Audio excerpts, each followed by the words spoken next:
தேனி அருகே 5 ஆண்டுகளாக மூச்சுத் திணறலால் பாதிக்கப்பட்ட சிறுவன் அதிலிருந்து மீண்டு வந்து சாதனை புத்தகத்தில் இடம்பெற்ற சம்பவம் பொதுமக்களை ஆச்சரியமடைய வைத்துள்ளது.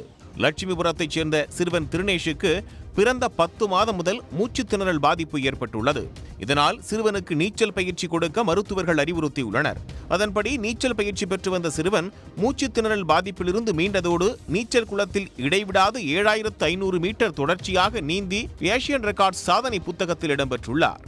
இவனுக்கு ஒரு 10 மந்த்ஸ்லேருந்தே வீசிங் ப்ராப்ளம் இருந்தது. அதுக்காக டாக்டர் ஸ்விம்மிங் சஜஸ்ட் பண்ணாங்க. அப்படி தான் ஸ்விம்மிங்குள்ளே வந்தோம். ஸ்விம்மிங் வந்ததுக்கப்புறம் அவன் ஹெல்த் நல்லா ரெக்கவர் ஆச்சு.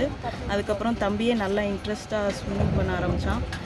ஸ்டேட் லெவலில் காம்படிட்டிவ் ஸ்விம்மிங்கில் 4 மெடல்ஸ் ப்ளேஸ் பண்ணியிருக்கான். அதுக்கப்புறம் இந்த லாங் டிஸ்டன்ஸ் ஸ்விம்மிங்கில் இவன் தான் ஃபஸ்ட்டு இந்த மாதிரி ஒரு ரெக்கார்ட் க்ரியேட் பண்ணியிருக்கான்.